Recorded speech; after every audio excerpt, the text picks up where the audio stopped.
Bismillahirrahmanirrahim. Assalamualaikum warahmatullahi wabarakatuh. Selamat siang dan salam sejahtera buat kita semua. Saya Muhammad Ghazali Alis dari Bawaslu Kabupaten Maros, Divisi Pengawasan, akan sharing sedikit terkait dengan program yang dilaksanakan oleh KPU di masa non tahapan ini, yaitu pelaksanaan pemutakhiran data pemilih secara berkelanjutan.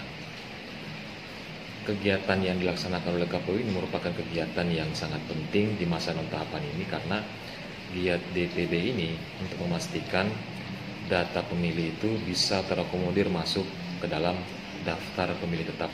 Nah, giat DPB ini itu diadaptasi dari sistem continuous list atau data pemilih berkelanjutan. Nah, sistem DPB ini itu mengharuskan untuk memenuhi 3 prinsip dasar, yaitu prinsip data yang akurat, kemudian prinsip data yang komprehensif, dan data yang mutakhir. Ketiga prinsip ini harus terpenuhi oleh KPU. Nah, untuk memenuhi ketiga prinsip dasar ini, maka KPU mesti melakukan giat DPB ini dengan memakai metode-metode yang bisa mendukung itu, ya kan? Nah, kalau kita melihat, saya pernah melihat salah satu diskusi oleh Ibu Prof. Maria mengatakan bahwa giat DPB yang dilaksanakan di Australia itu memakai sistem sensus. Jadi seluruh warga negara di Australia yang sudah punya hak pilih itu didata semua melalui sensus. Nah, untuk DPB ini mestinya memang memakai metode seperti itu.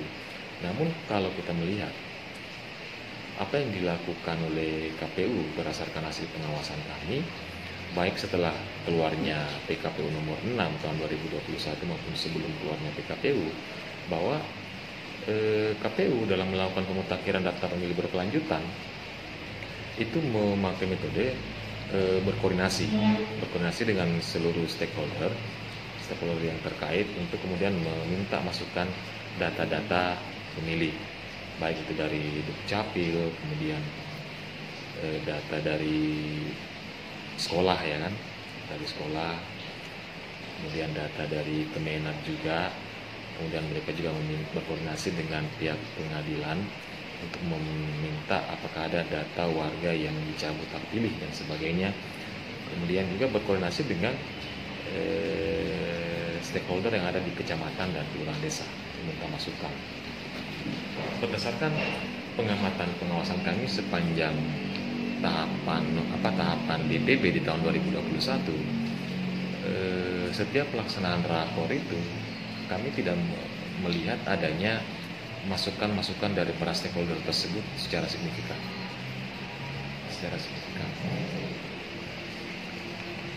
Dan itu tergambar dari setiap rapat rekapitulasi yang dilaksanakan secara tertutup oleh KPU.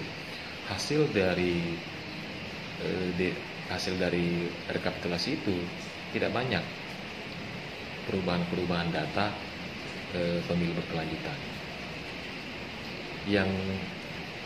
Yang signifikan itu hanya terjadi di dua periode saja. Periode April tahun 2021 itu cukup banyak signifikan, karena data itu merupakan data yang diambil dari sinkronisasi DPT terakhir pemilihan Bupati dan Wakil Bupati Maros tahun 2020 dengan DPTB, daftar pemilih tambahan, itu yang disinkronisasi sehingga banyak data pemilih yang masuk di DPB. Namun setelah itu sangat jauh menurun, hanya kadang ada 10 dan sebagainya. Jadi kalau kita melihat dari jumlah kecamatan yang ada di Kabupaten Maros sebanyak 14 kecamatan, kemudian 103 kelurahan desa, ini kan sangat tidak kalau kita melihat prinsip dasar DPB itu yang data pemilih yang komprehensif, ini jangankan data pemilih, data yang diambil dari kecepatannya saja tidak komprehensif. Jadi ini bisa dikatakan bahwa DPB yang dilaksanakan oleh KPU itu belum bisa memenuhi prinsip dasar dari DPB itu, yaitu data yang terakhir, akurat, dan komprehensif itu. Nah, kami di Bawaslu Kabupaten Maros dalam melaksanakan fungsi pengawasan kami terhadap jihad pemutakhiran DPB ini, kami melakukan pengawasan berdasarkan instruksi yang ada di Surat Edaran Ketua Bawaslu RI tahun 2021 itu nomor 13 tentang pengawasan data pemilih berkelanjutan.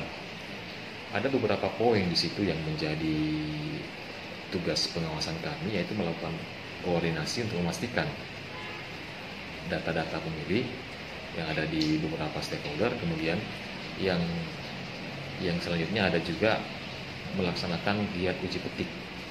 Giat uji petik ini penting untuk dilakukan karena giat uji petik inilah nanti yang akan menguji sejauh mana pelaksanaan pemutakhiran DPB ini sudah berjalan dan memenuhi prinsip dasar dari DPB itu sendiri. Nah, ada dua metode yang dilaksanakan oleh KPU terhadap pengawasan dari DPB ini. Yang pertama adalah metode uji petik dengan melakukan uji petik berdasarkan berita acara KPU yang dikeluarkan setiap bulan itu. Nah, itu dari daftar nama-nama yang ada di DPB itu yang dilakukan uji petik di lapangan untuk memastikan bahwa nama-nama yang ada itu sudah dipastikan akurat. Jadi untuk memenuhi prinsip akurasi datanya itu kita lakukan uji petik berdasarkan data dari berita acara DPB KPU. Namun untuk memenuhi prinsip komprehensif, data yang komprehensif, data pemilihan komprehensif itu tidak cukup hanya menguji petikkan berita acara tersebut, tetapi untuk menguji sejauh mana keterpenuhan prinsip komprehensif itu, maka uji petik penting untuk dilakukan langsung di lapangan. Jadi uji petik ini dilakukan juga dengan mengambil sampel di tingkat lingkup pemerintahan terkecil. Dalam hal ini adalah kelurahan desa. Kita ambil sampel di situ. Nah, kalau untuk konteks Kabupaten Maros, Bawaslu Kabupaten Maros, kita mengambil sampel 10 kelurahan desa yang tersebar di 14 kecamatan. Kita mengambil sampel data yang sesuai di petunjuk SE, yaitu data warga yang meninggal, data pemilih yang meninggal, kemudian data pemilih yang pindah keluar, kemudian data pemilih yang pindah masuk, kemudian data pemilih yang mutasi dari TNI Polri menjadi sipil, kemudian sipil yang menjadi TNI Polri. Data-data yang kita dapatkan itu kemudian kami klaster berdasarkan kelengkapan elemen-elemen data yang ada. Dari data-data yang kami dapatkan di lapangan itu kemudian kami sampaikan secara resmi kepada KPU untuk kemudian dilakukan validasi. Kami ingin memastikan apakah data-data yang kami dapatkan itu sudah dimasukkan, diakomodir masuk di BA KPU itu, BA DPB KPU. Kalau masih ada data yang belum masuk, maka hampir bisa dipastikan bahwa prinsip dasar komprehensif itu belum terpenuhi, sehingga menjadi catatan dari kami untuk KPU agar terus melakukan upaya-upaya pemutakhiran daftar pemilih berkelanjutan itu secara maksimal lagi. Dan terakhir mungkin masukan saran dari kami dari Bawaslu untuk KPU agar ke depan tidak cukup hanya menunggu data dari stakeholder untuk dilakukan pemutakhiran, tapi mau tidak mau KPU itu harus turun ke bawah, dan ini menjadi tugas dari KPU RI untuk bagaimana perangkat-perangkat yang ada di tingkat bawah itu bisa diadakan supaya DPB ini bukan berjalan hanya sekedar lewat begitu saja. Karena kan di ujung dari DPB ini mestinya tahap pemutakhiran data pemilih dan penyusunan daftar pemilih itu tidak dilakukan lagi coklit karena sudah ada daftar kegiatan daftar yang berkelanjutan, harusnya sudah selesai di situ. Tapi kalau masih seperti ini metode pemutakhiran daftar pemilih berkelanjutan dari KPU, maka hampir bisa dipastikan bahwa nanti akan masih ada coklit. Dan ini merupakan hal yang menurut saya disayangkan ketika undang-undang sudah mengamanahkan untuk melakukan pendataan pemilih secara berkelanjutan, namun kemudian di ujung ternyata masih diperlukan coklit kembali.